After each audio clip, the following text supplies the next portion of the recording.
सातवां। सम्मानित अध्यक्ष जी, सम्मानित मंच, बुजुर्गों, नौजवान साथियों और हमारे सरदार बिरादरी के भाई पहुंचे, इनका भी बहुत बहुत स्वागत है। हमारा काफी हौसला बढ़ा।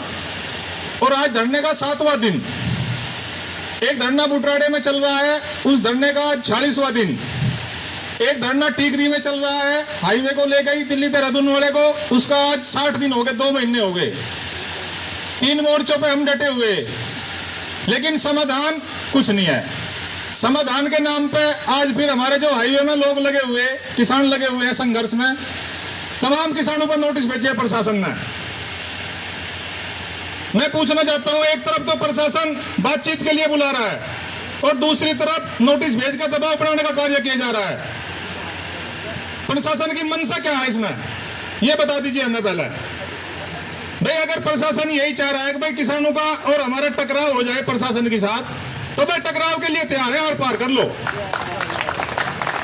किसी पे गलत नोटिस भेजना, नोटिस किस चीज के, 4 इंच की डोर काट रखी।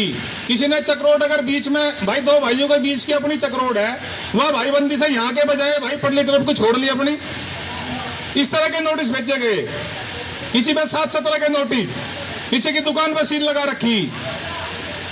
तो प्रशासन अपना दिमाग ठीक कर ले। अगर वार्ता होगी, वार्ता से पहले ये मामले ठीक करने पड़ेंगे प्रशासन को। एक तरफ तो ये कह रहे भाई ठीक है, हम आपकी सारी मांगों को मानने के लिए तैयार हैं, और दूसरी तरफ किसान का उत्पीड़न किया जा रहा है। जब तक उचित मुआवजा और जो भी हमारी सारी समस्याएं हैं उन पर समाधान नहीं होता, धरना बिल्कुल बरकरार रहेगा। धरना वो भी बरकरार है, और वो इसीलिए वहां खुंटा चौधरी टिकैत साहब ने काटा था, इसीलिए वहां अभी थोड़े से आदमी कम कर रखे, बाकी आदमी यहाँ है। यहां से अगर समाधान हो जाएगा, वो मामला वहां चलता रहेगा, हटा नहीं जाएगा बिल्कुल भी। इसी प्रकार से टीकरी वाला धरना चल रहा। गन्ने के भुगतान की बात है, क्यों भाई किसान ने क्या अपराध कर दिया? अरे अपनी 1 साल तक बच्चे की तरह फसल को पालते हैं, लागत कितनी बढ़ गई? घर से लागत दी, केसीसी से लोन लेकर उसमें खेत में लागत दी, गन्ना फैक्ट्री में डाल दिया, क्यों नहीं भुगतान मिल रहा भाई? कोई एक उद्योग बता दो देश में जिसको उधार में कच्चा माल मिलता हो। नगद देना पड़ता है, नगद नहीं एडवांस देकर बुक कराना पड़ता है उद्योगपतियों को। यह सिर्फ किसान का उत्पादन है, और आदत खराब होगी। मैं एक दिन फिर कहा था, भाई अब कब बैठ के ठीक सा झटका मार दो कलेक्ट्रेट में, ठीक सा झटका एक ही बार मार दो इनका। इस सरकार की मंशा शुरू से ही रही है पूंजीवाद को बढ़ावा देना, पूंजीपतियों की सरकार है। आज मैं सुबह अखबार में खबर पढ़ रहा था, राजपथ का नाम बदल दिया। मैं भी परेड करी, मैं मिलिट्री में था, उस राजपथ में 2 बार परेड करी। राजपथ कितना बढ़िया नाम था भाई, क्या जरूरत पड़ रही थी उसका नाम बदलने की? लेकिन इसके पीछे हमारे प्रधानमंत्री की बहुत गहरी साजिश है। ये आरएसएस के लोग हैं, ये इतिहास बदलना चाह रहे देश का। अपना नाम बदल दिया उनके नाम से। भाई ये नाम किस टाइम बदला गया था? भाई प्रधानमंत्री मोदी ने इसका उद्घाटन किया इस नाम का। एक संसद का निर्माण कार्य चल रहा है, उसका नाम पता किसी को क्या रखा? Central Vista.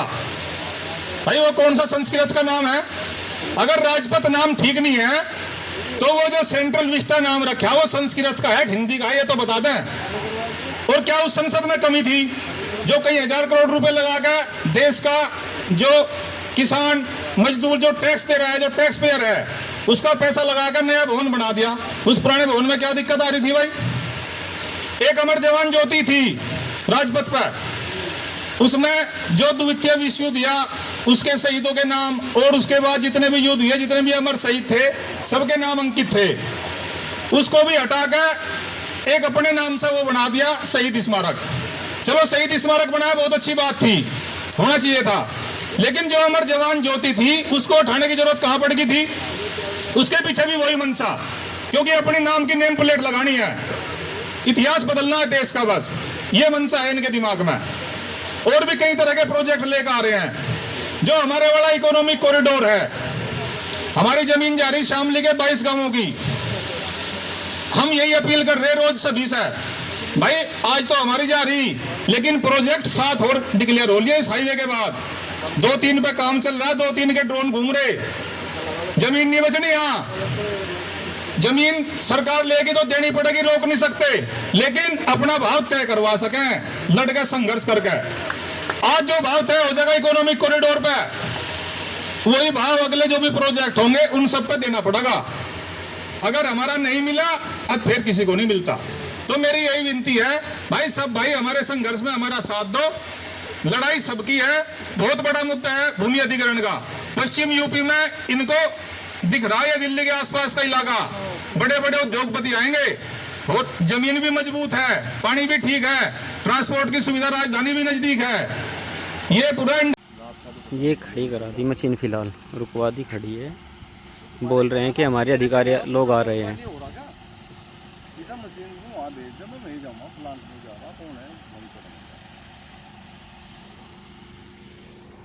अकेले हैं अभी सिर्फ। पहुंचो भाई यहाँ बाबू विजेंद्र बाबू जी के पेट्रोल पंप के सामने, बिल्कुल सभी किसान भाई। नाम पूछ रहे क्या? बता दे रहा हूँ साहब, है बता दो नाम, गाड़ी का फोटो भेज दिया।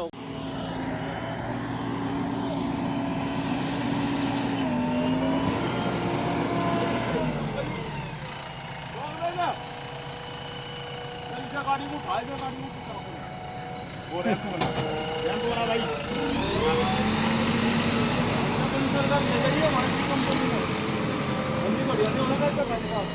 रोक के जाते हैं तो यहीं पड़े रहो भाई। पुलिया बना रहे रास्ता भी तो रोक दिया, भी तो काम हमें जब नहीं चल जाना कोई बात क्या होगी क्या? पैसा मिल गया। बाबरी में मशीन लगते ही रास्ता उखाड़ कर फेंक दिया, पेट्रोल पंप के सामने वाला रास्ता बाबरी में। बनानी रास्ता रोक तो बनानी क्या ना पुलिया, और फिर पूछ कर किसका बढ़िया यहाँ मशीन में चला दियो सर, नहीं बढ़िया नहीं होगा थारे लियो।